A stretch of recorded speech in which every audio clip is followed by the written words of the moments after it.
¿Qué tal? Muy buenas, bienvenidos a la burbuja de Periodista Digital, bienvenidos al jueves. Qué rabia me da este gobierno, qué rabia me da lo que estamos viviendo, qué rabia me da todo lo que estamos teniendo que sufrir. Pero amigos, merece la pena, merece la pena, se lo aseguro, de verdad que sí. Todos aquellos valientes que están poniendo su granito de arena, su pasito hacia adelante, su freno al desvarío, a todo lo que supone este gobierno, todo aquel que se está enfrentando, de verdad, siéntase usted orgulloso de sí mismo. Sé que no hay que ser vanagloriosos, sé que no hay que mirarse al ombligo, sé que hay que mirar al cielo y dar gracias, porque todos estamos aquí de prestado, pero de verdad, sus hijos van a estar orgullosos de usted.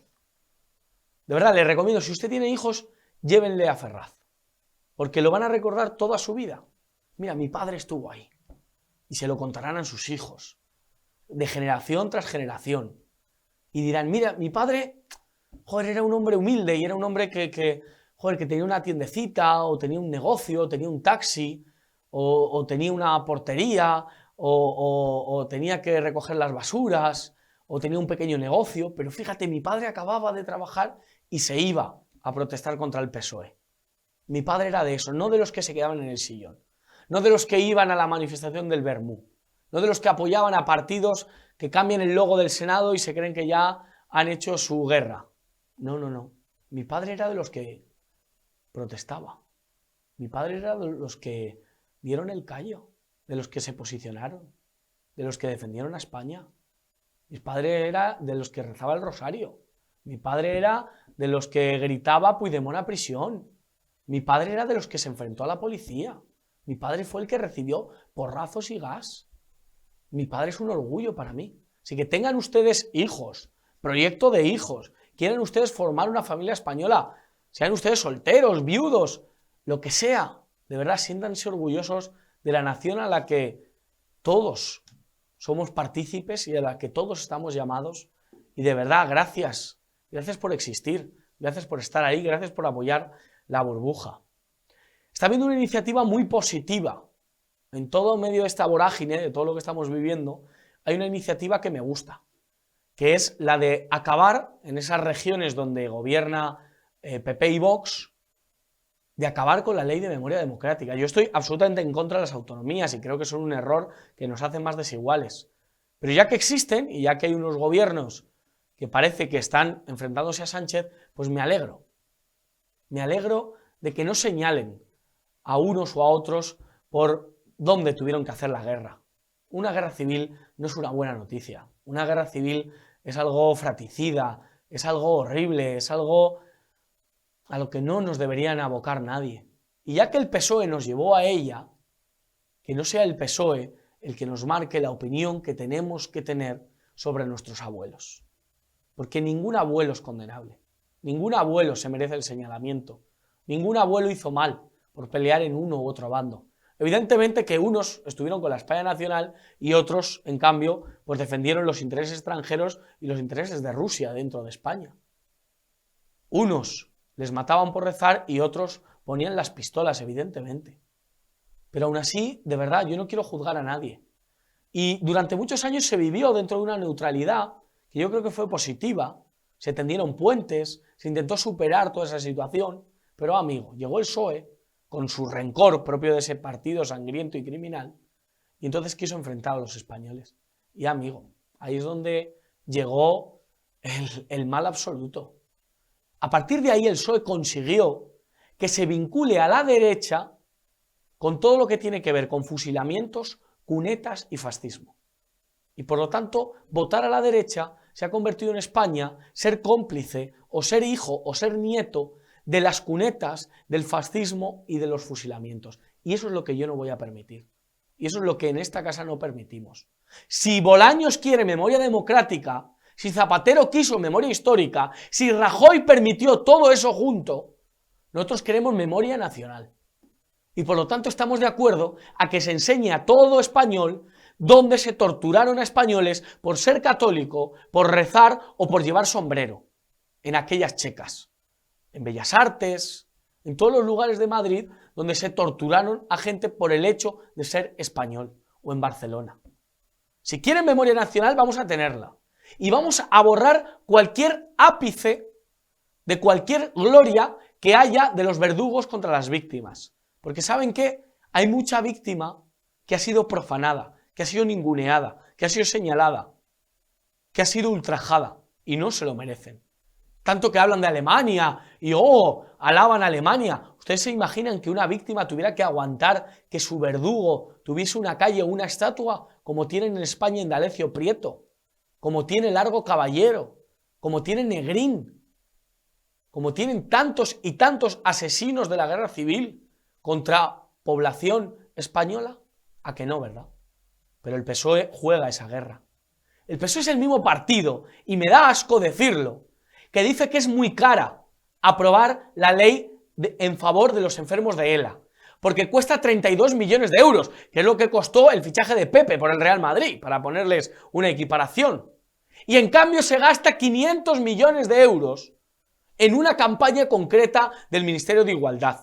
Mientras desprecia a los enfermos de ELA, compra voluntades, compra chiringuitos en favor de los delirios de Irene Montero. Y ahora la patada que le han dado a Irene Montero nos ha costado 20.000 millones de euros, que ha sido todo el presupuesto del Ministerio de Igualdad. Mientras no son capaces de gastarse 32 millones por Jordi Sabaté y por toda la gente que en su agonía muere sin la mano de un gobierno que debería estar ahí para cubrirles.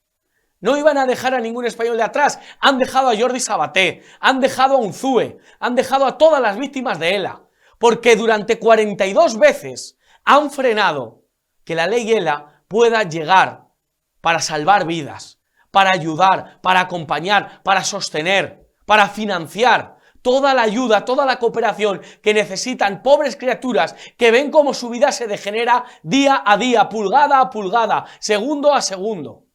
Sinvergüenzas que sois los del gobierno, cada uno de vosotros, que preferís ayudar a financiar el Chocho M y encima dais la espalda a Jordi Sabaté. Hoy Belarra, salía indignada, que parecía Juanita Banana.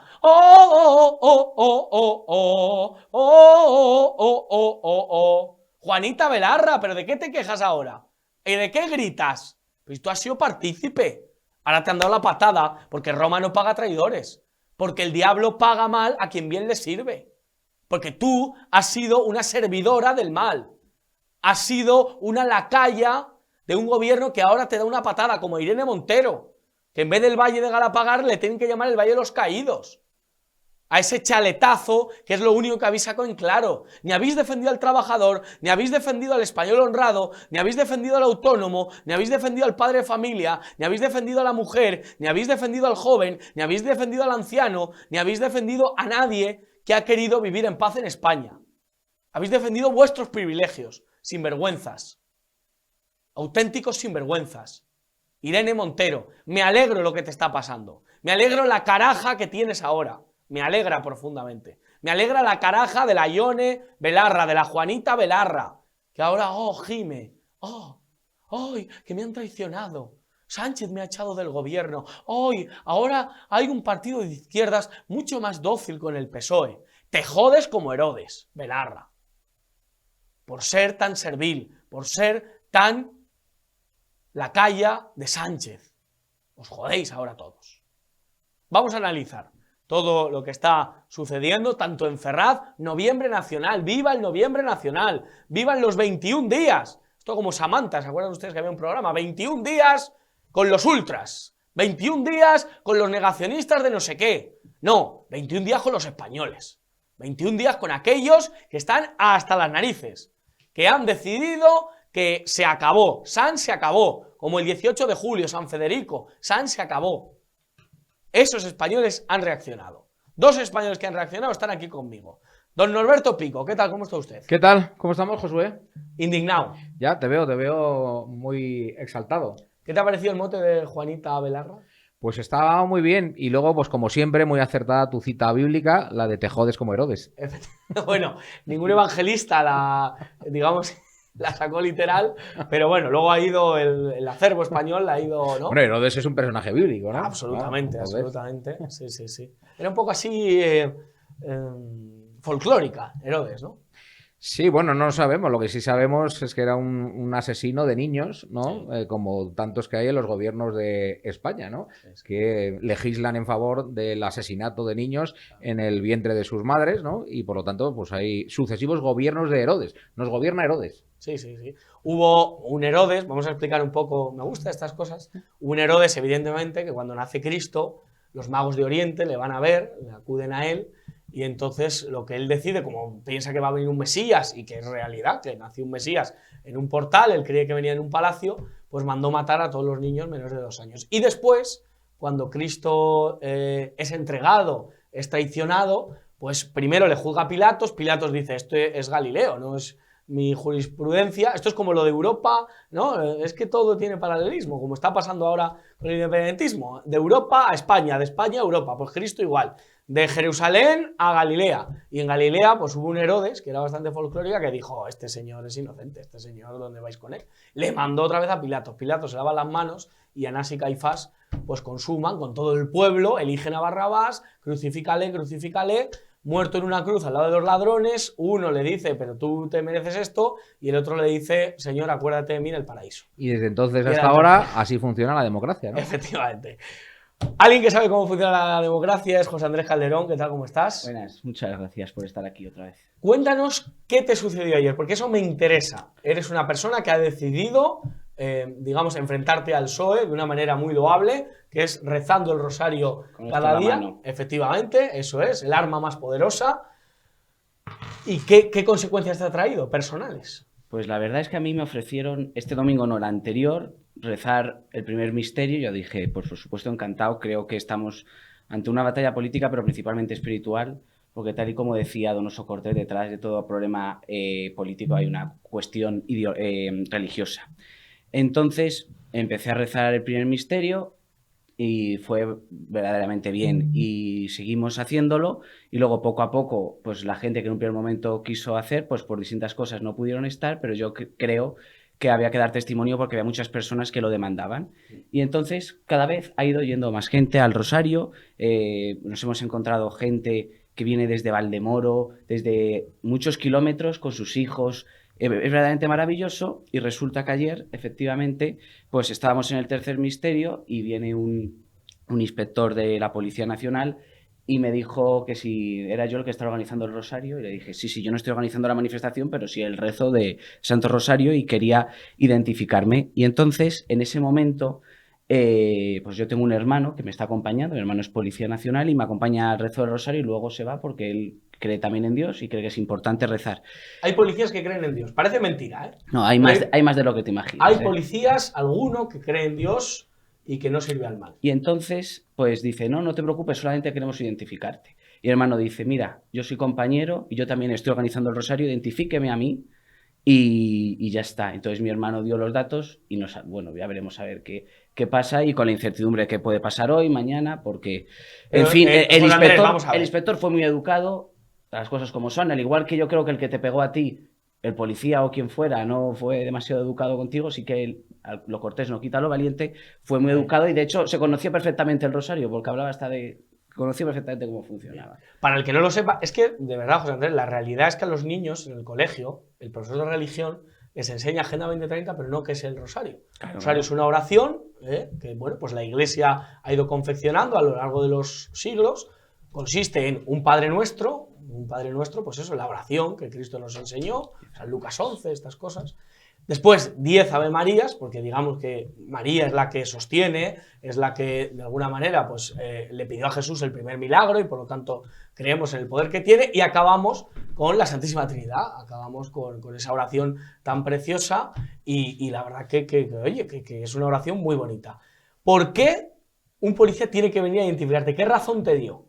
Sinceramente, yo creo que ni él lo sabía. Él dijo, es que, ¿sabes lo que sucede? Que al principio éramos 4 y cada vez más y más gente está yendo a rezar al Santo Rosario, y entonces yo creo que la oración a ese pobre policía que además era religioso no le importaría, pero a lo mejor a otras personas que no sabemos quién sí, y se están poniendo muy nerviosos. A Fernando Savater, el del non-Serbian, seguro que vamos, eso le rasga las vestiduras. La verdad es que a todo católico que escuchara ahí a Fernando Savater, pues se te acongoja el corazón y te da mucha rabia de ver cómo en una manifestación supuestamente de los nuestros, de los nuestros, dicen non-Serbian, sabiendo muy bien lo que decía, porque él no es tonto, Fernando Savater no es tonto, y la verdad es que se me acongoja. Hablaba de un momento de espiritualidad. Eso es. De espiritualidad diabólica. Diabólica, satánica, luciferina, o sea, propio de Mefistófeles. O sea, yo Totalmente. de verdad, la piel se me puso de gallina. Yo voy a la parroquia de Caballero de Gracia y hay un gran lema escrito que es el de Serbian, que es el que todo cristiano debe tener como actitud, ¿no? La que tuvo Isaías, la que tuvo todos los profetas. Me gusta este programa. Yo creo que vamos a educar a mucha gente que no ha sido educada, porque claro, como la conferencia episcopal no cree en Dios, pues nosotros sí. Josué, y además... Pero el grito luciferino es el de non-Serbian, es el de Lucifer que dijo, no, yo me revelo a Dios porque me creo el ángel más maravilloso y me revelo ante Dios. Y esto es Fernando Savater, esto es la policía, esto es Marlaska y esto es todo el gobierno de España.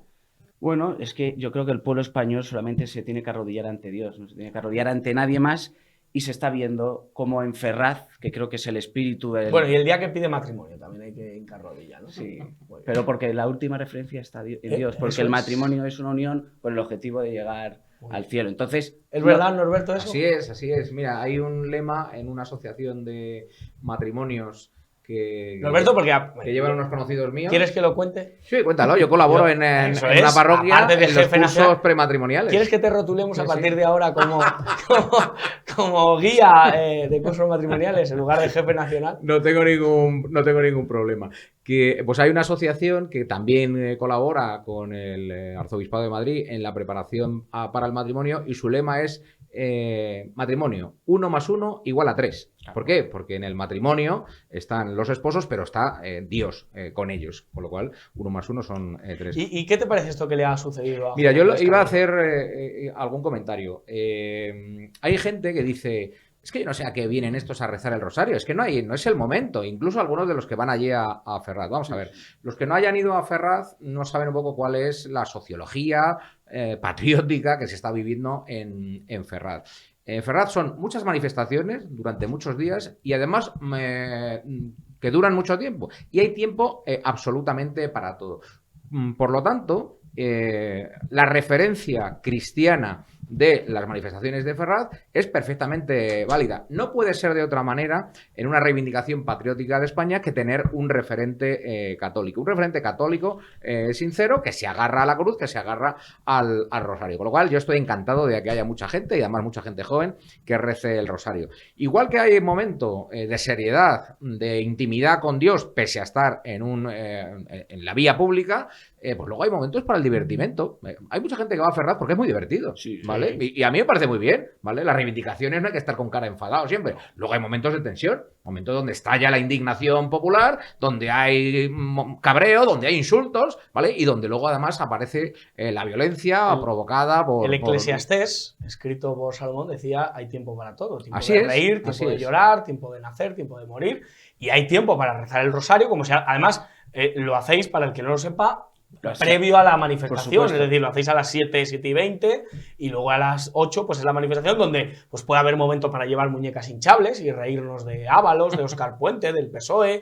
Hay momento eso para la vehemencia, para la contundencia, para hacerse una foto con Bertrán Endongo, para hacerse una foto con Chen, para hacerse una foto pues con el que uno quiera. Como decías tú antes, momento para ir con los niños. Yo en alguna ocasión he estado también con mis hijos, como decías tú, porque primero quería que se quitasen, tanto mi mujer como mis hijos, la imagen que les impulsan un montón de medios de comunicación como si aquello fuera una batalla campal, como si fuera Gaza y Cisjordania a la vez, ¿no?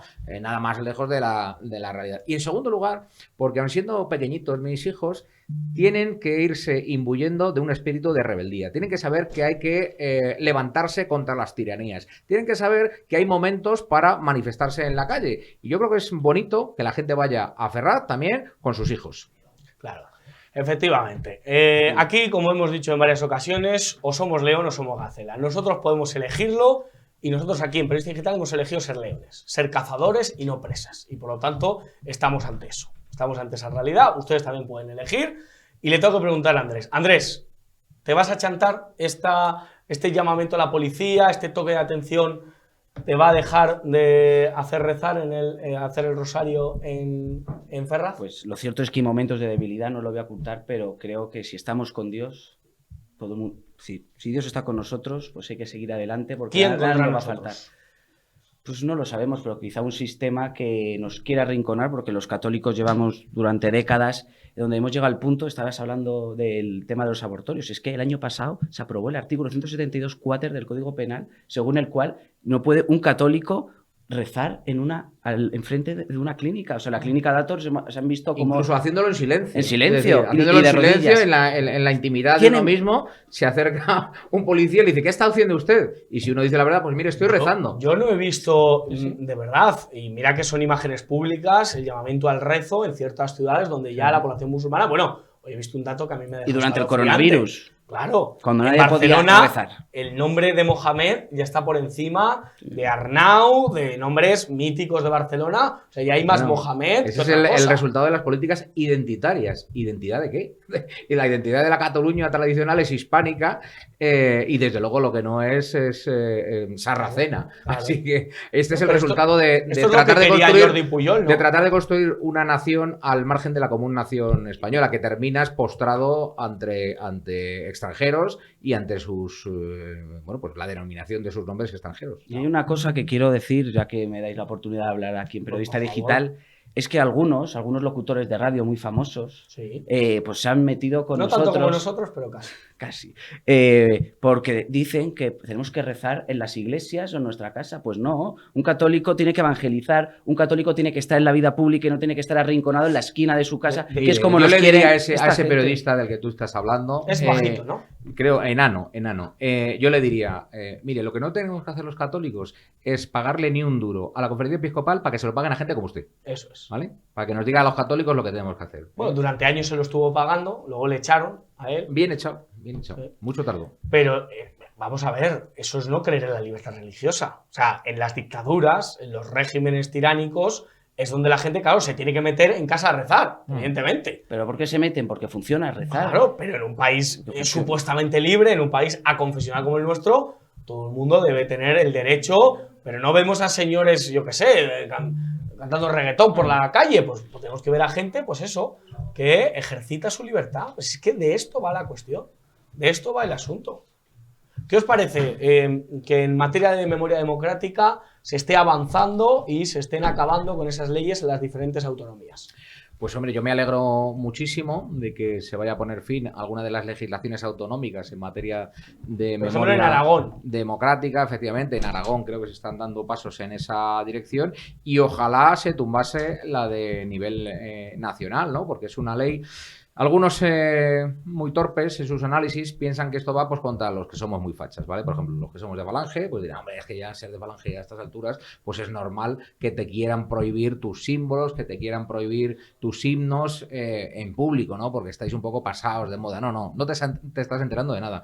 La Ley de Memoria Democrática es una restricción de libertades fundamentales contra el conjunto de los españoles. Y entre ellas también está la libertad de culto, ¿vale? Porque depende de las voluntades de los gobiernos de turno, pues te van a decir, no, en esta iglesia se puede rezar, pero en esta no lo haga usted públicamente, no, esta cofradía, como fue fundada por exdivisionarios y no sé qué, pues no puede salir a la calle. Y aparte de ir en contra de la libertad de culto, va en contra de la libertad de cátedra y de la libertad de pensamiento y de la libertad de imprenta. Entonces, la Ley de Memoria Democrática es un atentado en contra de las libertades fundamentales de los españoles y hay que acabar con ella. Si me dejáis, por enlazar con el tema que veníamos comentando hasta ahora, del rezo público, y hablaba él, bendito sea, de policías nacionales creyentes, como no, pues yo he tenido recientemente una experiencia justo la contraria, muy negativa.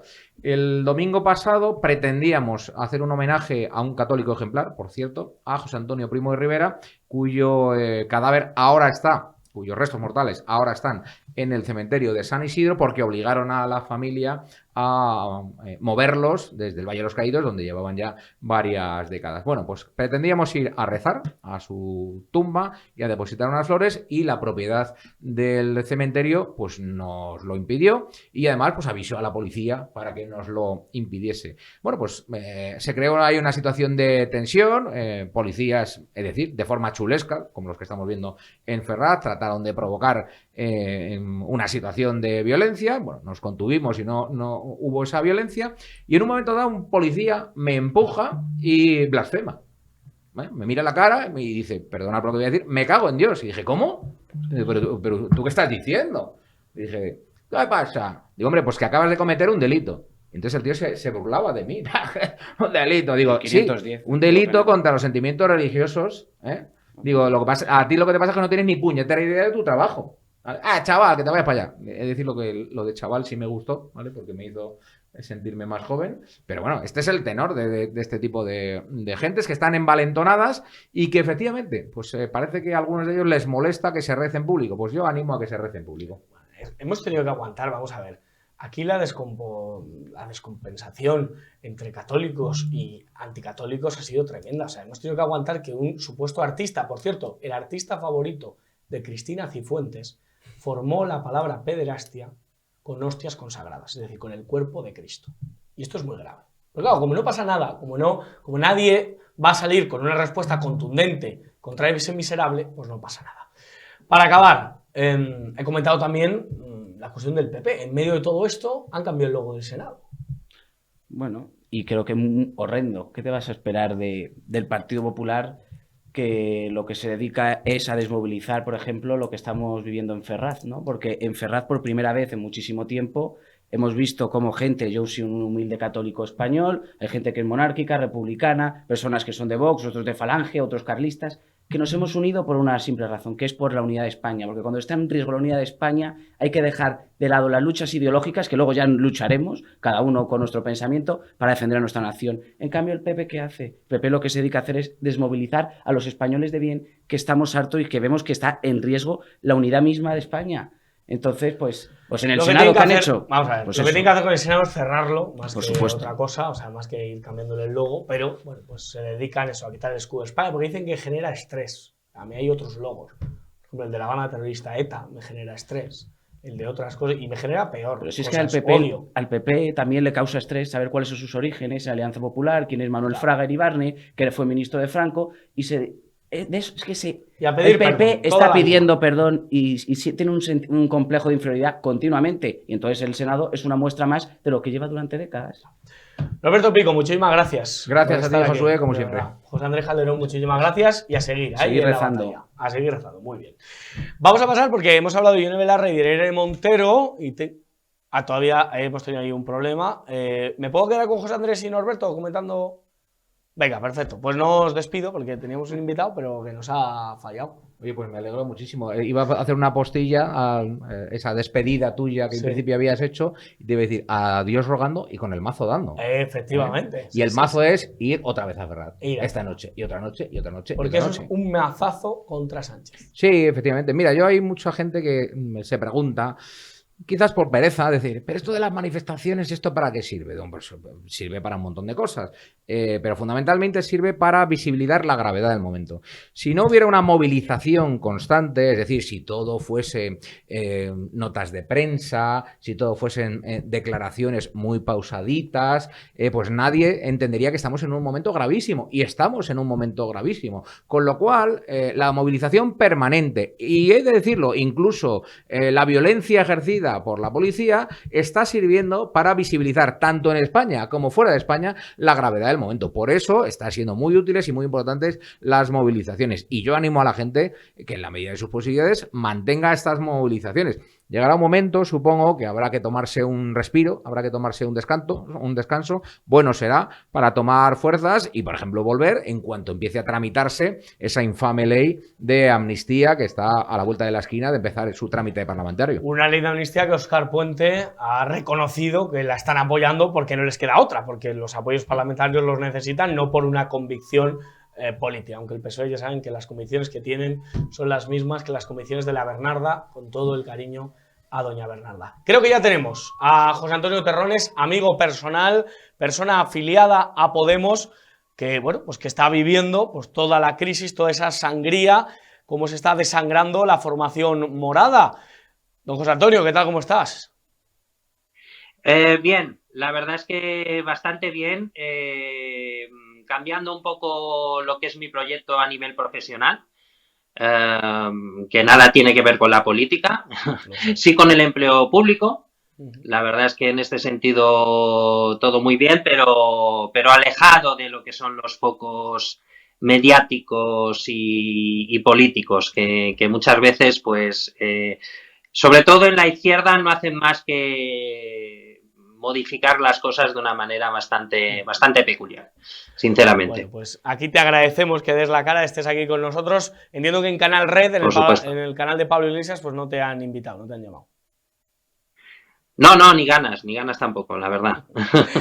No es un lugar donde me gustaría figura para la historia de Podemos, la figura de Ione Belarra, Irene Montero, que se han quedado sin ministerio y están indignadísimas, están que ponen el grito en el cielo. Hombre, la verdad es que, bueno, precisamente en estos días nos están hablando de todo este tema, del problema que ha habido con el hecho de que alguien como Ione Belarra o Irene Montero, porque prácticamente son las principales cabezas de esta cúpula actual, pues no estén en un ministerio, ¿no? Yo creo que había la posibilidad de que otros compañeros sí estuvieran, y yo lo hubiera visto bien. Yo creo que está bien la alternancia también dentro de los partidos políticos, y creo que no era de recibo que Irene Montero e incluso Ione Belarra siguieran ahí. Sí que es verdad que yo creo que sería lógico que alguien de Podemos sí estuviera dentro de lo que es el Consejo de Ministros. Me parecería lógico, más que nada porque estamos hablando de 5 diputados, estamos hablando de millones de votos. De Podemos. Yo creo que le estorbaba, a Pedro Sánchez le estorbaba ya Podemos. Le estorbaba esa imagen que han dado en estos últimos 3-4 años. Le estorbaba lo que ha ocurrido con la ley del solo sí es sí. Le estorbaba una Ione Belarra que parece simplemente la voz de su amo, que ya sabemos quién es su amo. Eso hablo a nivel político. Yo como personas no tengo nada que decir. Pero en cambio Errejón sí se ha sabido adaptar, Mónica García se ha sabido adaptar, Urtasun... Sí, a ver, ¿y de dónde han salido todos? Esa es la pregunta que yo me hago. ¿De dónde han salido todos? Pablo Bustinduy, Ernest Urtasun, Mónica García, etcétera, etcétera, etcétera. ¿De dónde han salido todos? De Podemos, de Unidas Podemos. Todos han salido de allí. Todos. Es decir, absolutamente todos. Yolanda Díaz, todos. Y en su momento alabaron a Pablo Iglesias, y Irene Montero era maravillosa, y lo seguiré diciendo por ahí, por supuesto. Pero ahora resulta que claro, como decía aquel, París bien vale una misa, ¿no? Pues lógicamente, si hay que hacer lo que haga falta por seguir teniendo un ministerio, pues si ahora hay que decir que Ione Belarra o Irene Montero tienen que estar a un lado, pues a un lado. Evidentemente que se han desgastado mucho políticamente, y evidentemente que, como decía en el último discurso que dio Irene Montero, es verdad que ellas cumplieron lo que prometieron. Todo el mundo sabía lo que iban a hacer.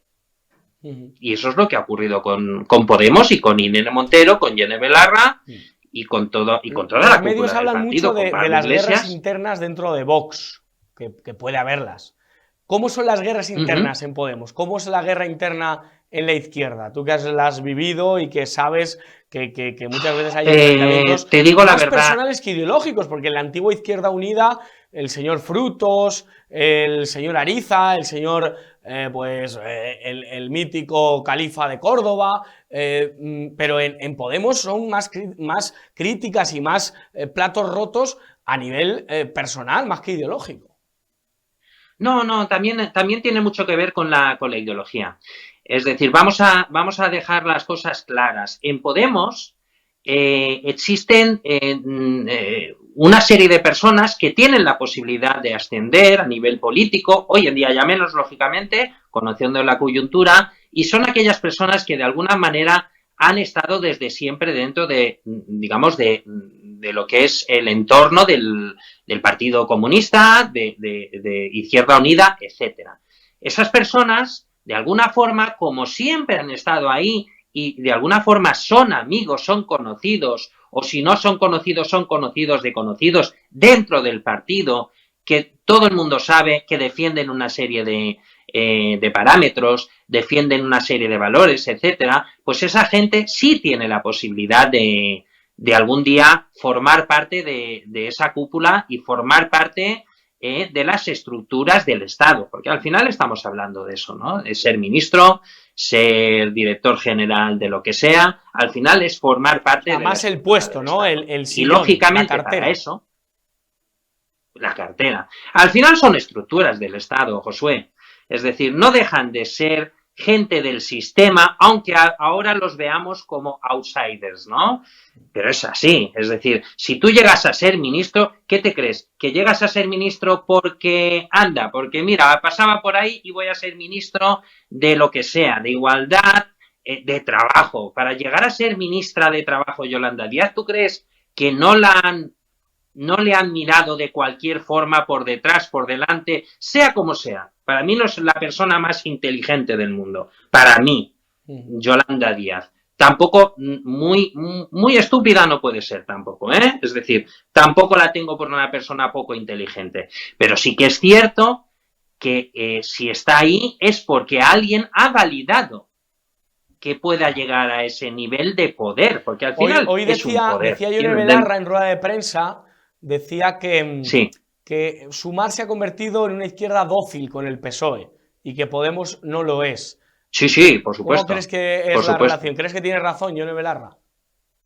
Sí, estoy totalmente convencido. Es decir, ellos necesitaban en su momento a Podemos, a Unidas Podemos, tiraron de él, con todo lo que ocurrió, al final sacaron 30 y pico de diputados, les fue bien todo eso, y como ahora parece que no necesitan o el poder que esté en la sombra o lo que sea no quiere que siga adelante ese tipo de partido, ese tipo de forma de actuar dentro de la política, pues de alguna forma se inventaron algo al que llamaron Sumar.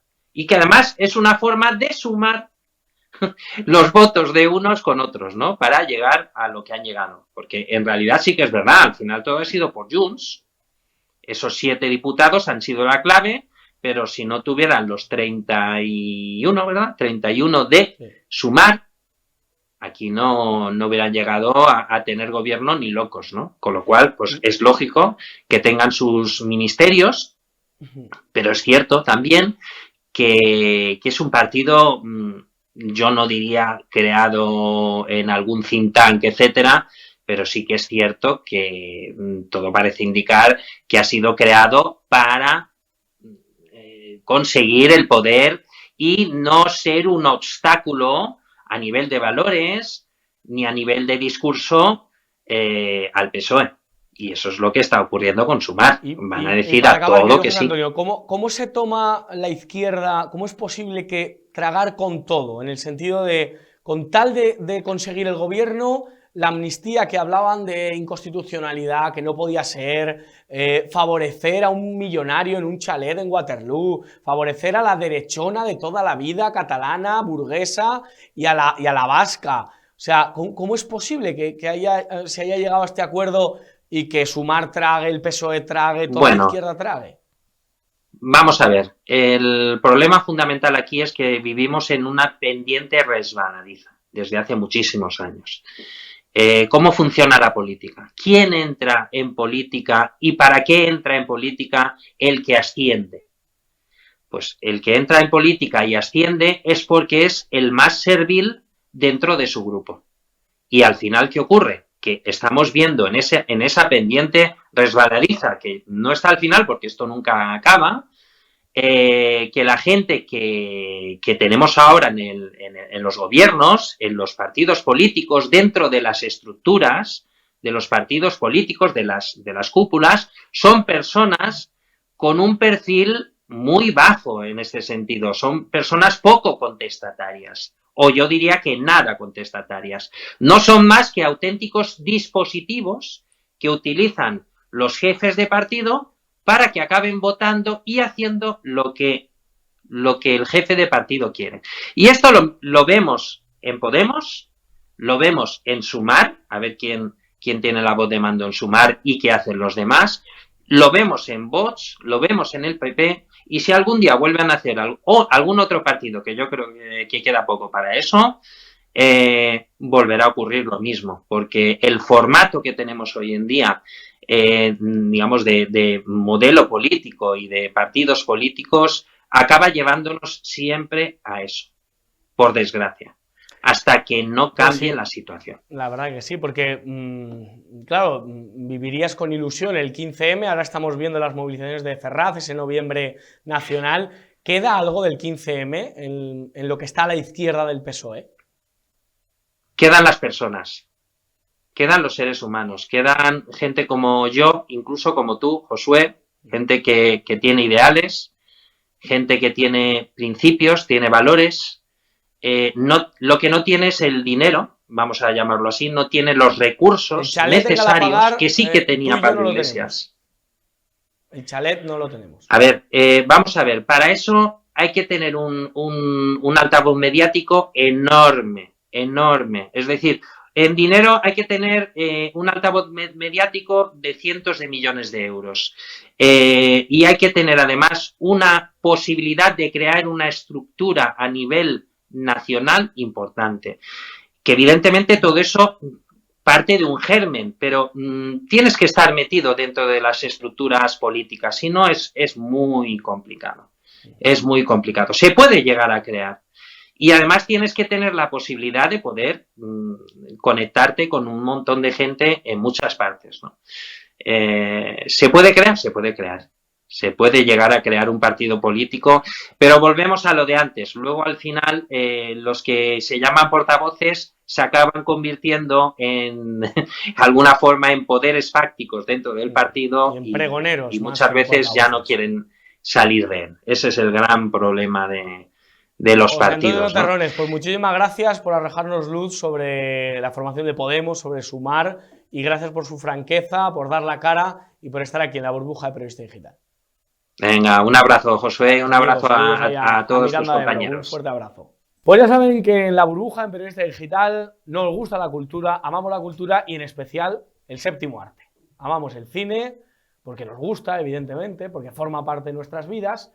Y hoy, además de mi querido profesor, el profesor Luis Ruiz de Asúa, que está con nosotros, ¿qué tal? ¿Cómo está usted? Muy buenas noches, profesor Rafael. Pues tenemos también a mi derecha a una persona que ama también el cine, que ama la cultura y que pues Dios le ha llevado por el camino de la política, pero que ha pertenecido a los medios de comunicación, y él es Rafael Núñez Huesca, es portavoz del Partido Popular en la Asamblea de Madrid. Don Rafael, ¿qué tal? ¿Cómo está? Un placer, Josué, un placer, Luis, y me presentas como que estoy a tu derecha. A tu derecha cabe poco. Efectivamente. Pero es un placer estar aquí porque además tengo la persona que me habló de ti y me habló muy bien y me hablaba de uno de los talentos periodísticos del futuro. Es una persona a la que tengo, su criterio me resulta, en fin, es una garantía para mí, es Gonzalo Altozano. Hombre, Gonzalo, pues un saludo muy fuerte a Gonzalo Altozano, una persona a la que le tengo mucho cariño. Vino aquí a hablar un especial sobre Madrid. Vino el día de San Isidro y entonces hablamos sobre Madrid y estuvo aquí con nosotros y le mandamos un gran saludo. Le tengo que preguntar si le gusta a usted la fruta, porque es la gran pregunta que les están haciendo a los del PP de Madrid. ¿Le gusta la fruta? Me gusta la fruta, claro que me gusta la fruta. Solo faltaba que no pudiéramos comer fruta, toda la que sea necesaria, vamos. Estamos en un momento, lo hablamos fuera de micro, Josué, Luis, en un momento difícil. Pisamos los españoles del siglo XV, finales del siglo XV, cuando llegan a América, hablaban, la Iglesia concretamente, de terra incógnita. No sabemos lo que hay más allá. Estamos en una situación, el país está en un estado de estrés institucional, constitucional, político, legal, social, al que no habíamos vivido. Es inédito, lo que está ocurriendo es inédito y claro, las reacciones, pues somos humanos. Nos gusta la fruta, por supuesto, nos gusta la fruta. Nos ha 5 jodido. piezas nos recomiendan, ¿no? O sea que Las que hagan falta. hay que consumirlas. Antes de entrar en materia, claro, hay una cuestión. Nosotros en este programa, pues la verdad que no escondemos nuestras preferencias, en qué pensamos, nuestras ideas, y nos gusta el cine, pero durante muchos años la derecha política de alguna manera ha dicho, el cine español me da un poco de pereza, me da un poco incluso de asco. ¿A usted le gusta el cine español? A mí tengo que decir que sí, que me gusta mucho el cine español, que yo además lo he dicho públicamente y lo tengo en Twitter, me atizaron. He dicho en más de una ocasión que Javier Bardem, del que no puedo diferenciarme más, en fin, esas mis antípodas ideológicas, pero me parece un monstruo, un gigante de la interpretación, me parece una barbaridad de tío. Y he visto y veo y consumo mucho cine español, muchas series españolas, y además últimamente celebro que el cine español está transitando hacia la comedia familiar, que es una maravilla. Santiago Segura ha encontrado ese nicho que estaba sin explotar y no para de hacer. Ahora en fin, en los cines en el mes de diciembre hay una comedia sobre Navidad, viaje en tren, viaje a Asturias, todo de comedia de enredos, que es tradicionalmente lo que hemos hecho bien los españoles hasta que llegan los años 80 y 90 y el cine español se hiperpolitiza y acaba siendo otra cosa de lo que en realidad siempre fue. Pero yo, aún con mis prejuicios ideológicos, procuro diferenciar la política del cine. Y por supuesto que me gusta el cine. Estuvo aquí el director Álvaro Sáenz de Heredia y alabó a Santiago Segura y que había encontrado la clave de un éxito que también encontró en otro aspecto a Álvaro Sáenz de Heredia, pero a Santiago Segura. Y hoy, profesor, pues venimos a hablar de un director que a nosotros especialmente nos gusta mucho, que tenemos simpatía, que hemos tenido la oportunidad de conocer y que es un referente absoluto. Sí, porque además a mí me parece que es un director que sirve perfectamente para enlazar el cine clásico con lo que debería ser, en mi opinión, el cine contemporáneo de calidad. Y es que yo destacaría de don José Luis García, que es el gran director del que hemos hablado aquí con motivo de Las Verdes Praderas, película imprescindible, impermeable, iba a decir, como dicen algunos. Y yo, García, para mí es la representación de la bonomía en la pantalla. Es decir, yo lo que busco en el cine es sentirme identificado con unos personajes que me gustaría ser como ellos, buenas personas. Eso lo he hecho mucho en falta en el cine actual. Y el cine de García es especial en ese sentido. Y esa es una de las cosas por las que me gusta, aparte de muchas otras de las que estoy seguro que hablaremos. Rafael, me llamó la atención que en Twitter pues recomendaste una de nuestras películas que yo creo que todo español debería ver, porque es nuestro primer Oscar, porque es una película que ha marcado la vida de muchos españoles, que es Volver a empezar. ¿Qué supone Volver a empezar para ti? Ese tuit fue en realidad la razón por la que estoy aquí, que te llamó mucho la atención. Para mí esa película que mi padre se empeñaba en recomendarme cuando era pequeñito, tienes que verla. Yo, por esa rebeldía absurda de la juventud o de la adolescencia, me negaba a ver simplemente por el hecho que me la recomendaba mi padre. Y cuando la vi me conmocionó, me conmovió mucho. Me pareció un tipo de cine que yo no había visto, ya no solo por la bonomía, sino por la humanidad, por la capacidad de identificarte con los personajes, que es algo que solo ocurre con el cine español y con las series españolas. Por nuestros gestos, por nuestros ademanes, por nuestros latiguillos, por nuestras fórmulas sociales, uno tiene más dificultades en empatizar con un actor de Arkansas, pero es mucho más fácil empatizar con uno de Chamberí o de Gandía. Y eso es lo que nos ocurre con el cine español. A mí esa película me conmovió y a partir de esa película empecé a consumir de manera casi enfermiza cine de García y por supuesto lo vi todo y lo he visto todo varias veces. Esa banda sonora, el Canon de Pachelbel, que es una banda sonora, en fin, la pieza de música clásica más conocida, se convirtió durante muchos años en la banda sonora de mi vida y aquella escena en particular a la que yo aludía me parece, yo creo que bajo mi punto de vista es la mejor escena de cine que yo he visto en mi vida. José Bódalo, Ferrandis, pues en un momento de amistad suprema tiene que darle una de las noticias más duras que se pueden dar. No vamos a desvelarla por si algún español todavía no ha visto Volver a empezar, pero qué escena, ¿verdad, profesor? Qué escena.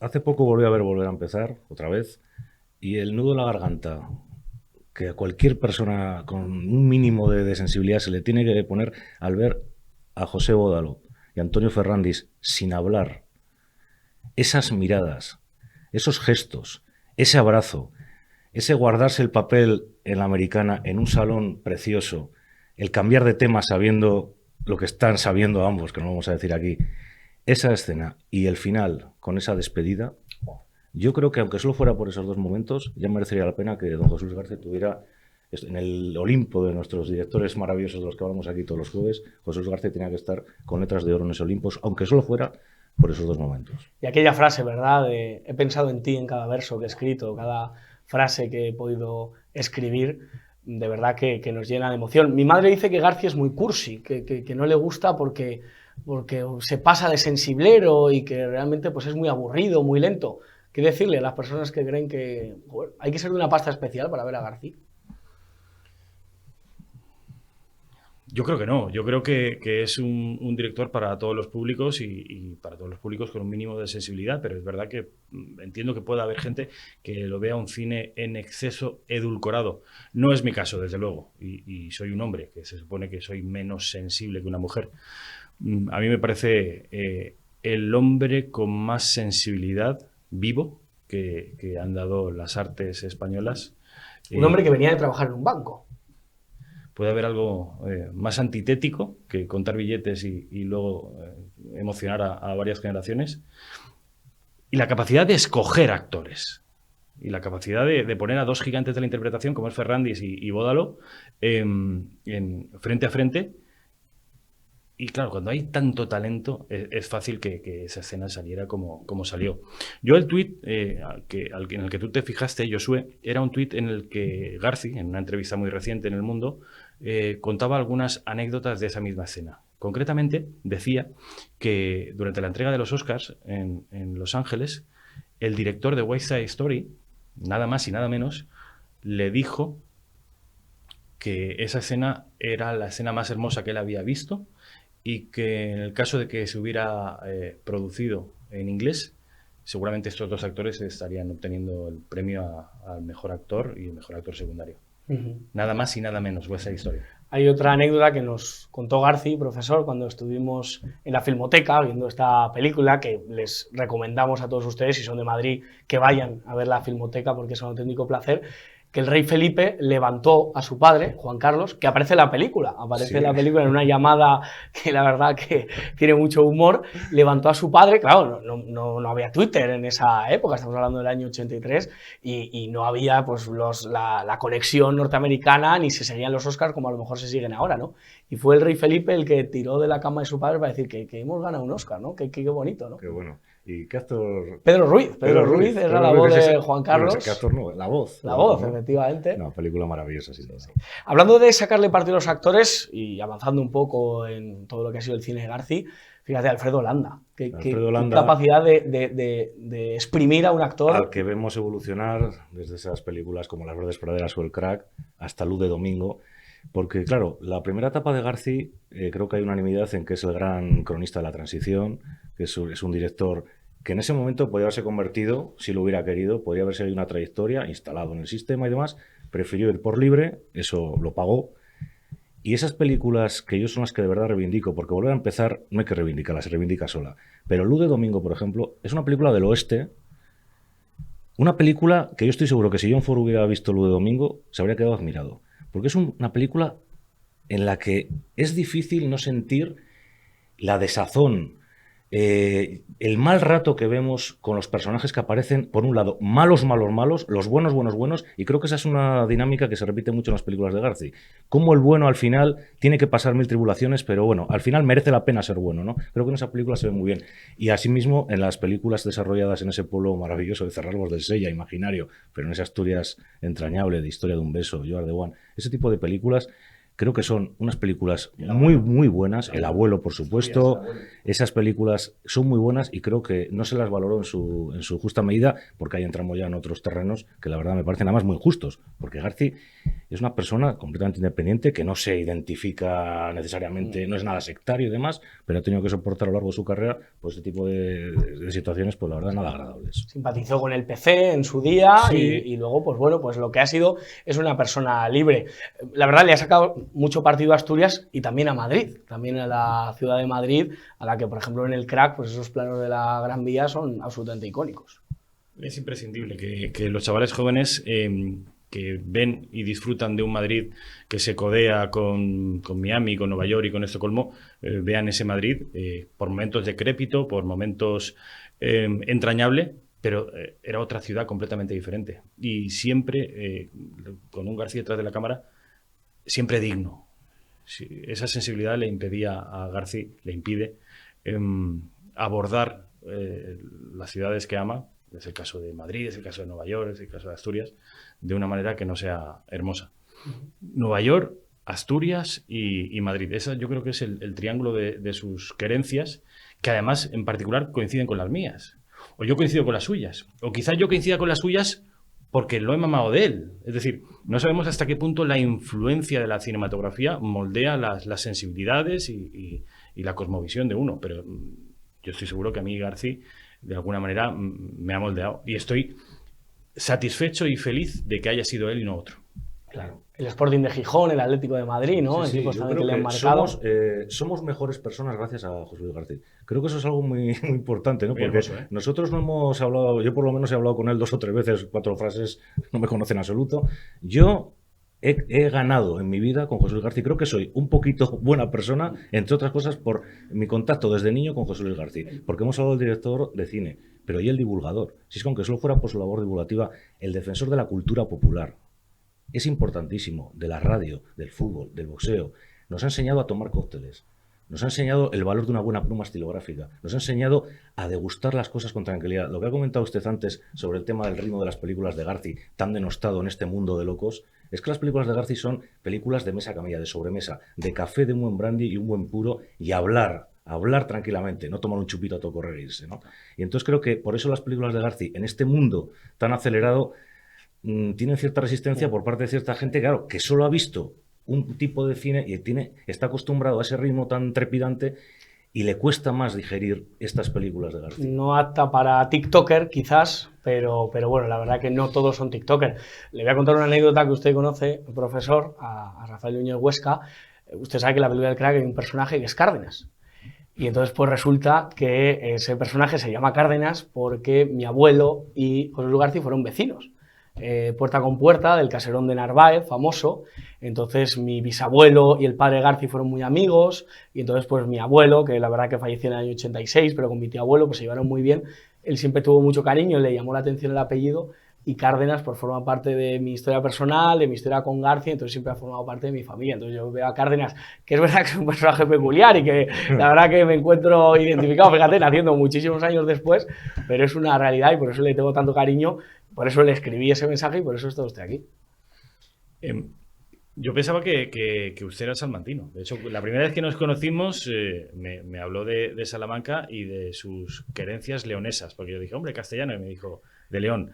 Le acabo de poner un compromiso y va a tener que explicarse para sus Mi vecinos. padre madrileño, mi madre salmantina, entonces toda la vida he vivido en Salamanca. Y bueno, pues tenemos, lo que no queremos en Salamanca nos dirige Valladolid, nos dirige León, oye, también queremos tener nuestra propia tal, pero somos españoles, que eso es lo fundamental. Eso es lo más importante. Pero sí, Madrid, ya le digo, tengo ese cariño por parte de padre y por esa cercanía de García con mi familia, con mi abuelo en este caso. Hay algo de lo que hablamos usted y yo y tiene que ver con la herencia cinematográfica de García, que yo creo que es nula. Y eso me preocupa. Es decir, Ferrer Dalmau, el pintor de batallas, se ha preocupado en vida de construir y formar a pintores que le sigan y que hereden su estilo y su filosofía para cuando él no esté. García no hizo esto y creo que nadie le sigue. Al menos desde mi punto de vista, por lo que yo sé de cine, no hay nadie que haga nada parecido ni que aspire a hacerlo. Y eso me entristece profundamente. Él, en una entrevista, que no concede muchas, pero que dio en televisión española, dijo que del 11M, por ejemplo, le gustaría que si él fuera más joven, le hubiese gustado hacer una película de lo que sucedió, todo lo que fue el 11M. de lo que está sucediendo en Ferraz. Yo creo que podría salir una película, la verdad, que muy curiosa. No sé si alguna otra escena, a Rafael, se le ocurre que podría filmar García o que le queda en esa trayectoria. Creo que la España de Garci ya no existe, y es por eso que ya no hay nadie que herede esa cosmovisión cinematográfica. La afición por el boxeo, y es algo políticamente incorrecto, el amor romántico y su entronización y su glorificación, pues parece que también es hoy algo políticamente incorrecto. La reivindicación de nuestras costumbres, de nuestras formas, de nuestras... el reivindicar, en fin, lo que ha sido siempre la normalidad, parece que hoy no funciona. Y es algo que, ya digo, que de alguna manera nos estaría explicando por qué no hay herederos cinematográficos de García. Para acabar, estoy ante un profesor de la educación secundaria, estoy ante un político.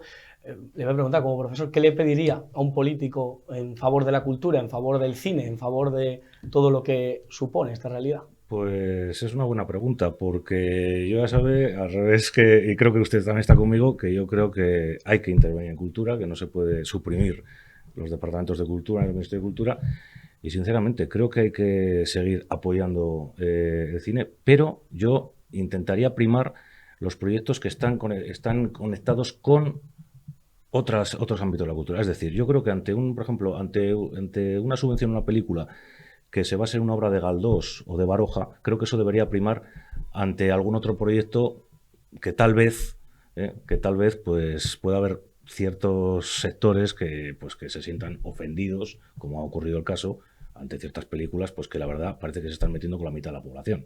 Y entonces yo creo que habría que intentar primar ese tipo de películas que ha mencionado antes, familiares y demás. Creo que eso es lo que habría que intentar primar. O bien grandes obras, tanto literarias como teatrales, etcétera, llevadas a la pantalla, algo que pudiera cohesionar y unirnos más que separarnos. Yo creo que eso es lo que habría que hacer. Pero bueno. Y usted como político, ¿qué compromiso puede tener con la ciudadanía a nivel cultural, a nivel de apoyo a iniciativas? Además están ustedes en el poder. ¿Qué se puede hacer para hacer de este mundo algo un poco mejor? Los franceses, y es una vocación que trasciende lo estrictamente cinematográfico, los franceses son muy aficionados a defender su cultura, su historia, sus tradiciones, y lo hacen también con el cine. Con su cine lo promueven mucho, lo promocionan mucho, lo financian mucho, y a mí es algo que siempre me ha maravillado. Los franceses, con ese chauvinismo, ejercen una suerte de resistencia anti-anglosajona, defendiendo la francofonía, y a mí es algo que, desde un punto de vista de la diplomacia blanda, que ahora se llama, me gustaría que nuestro país hiciera algo parecido, es decir, reivindicar nuestra literatura, nuestras novelas, nuestras series, algunas de ellas triunfan en todo el mundo, también nuestro cine, pero como un todo, es decir, como una vocación de presencia internacional y de soft power, que dicen los ingleses. Es decir, nosotros, al contrario que los holandeses o que los polacos, tenemos un idioma en el que nos entendemos 600 millones de personas. Eso tiene que ser, además de un activo cultural, un activo económico y diplomático. Pues así finalizamos la burbuja. No hay mejor manera de finalizar. Yo creo que es de las mejores burbujas que hemos terminado como un buen torero. Termina una faena. No sé si nos van a dar ustedes las orejas, el rabo, la vuelta al ruedo, pero nosotros a ustedes sí. Don Rafael Núñez Huesca, muchísimas gracias. Viva José Luis Garci, no lo hemos tenido aquí con nosotros, pero todavía sigue con nosotros, a que vamos a seguir reivindicándole. Gracias por ese tuit, gracias por lo que hace por la cultura, se lo agradecemos, y aquí está su casa cuando quiera venir. Ha sido un placer, sois muy amables. Profesor, muchísimas gracias. La Gracias. semana que viene, más cine, más películas. Tenemos una sorpresa el jueves que viene, ¿eh? Sí, señor. Hablando de cultura muy especial, estén muy atentos porque viene alguien al que... Conexión con otros ámbitos. Con otros ámbitos, pero aquí se lo vamos a contar en Periodista Digital, en La Burbuja. Bueno, terminamos y como siempre digo, darle las gracias a mi querida Marta García, nuestra jefa técnico, que no se lo cuenten porque ya se lo contamos nosotros. Alejen a los niños del televisor y aléjenles de este nefasto gobierno. Que Dios les bendiga.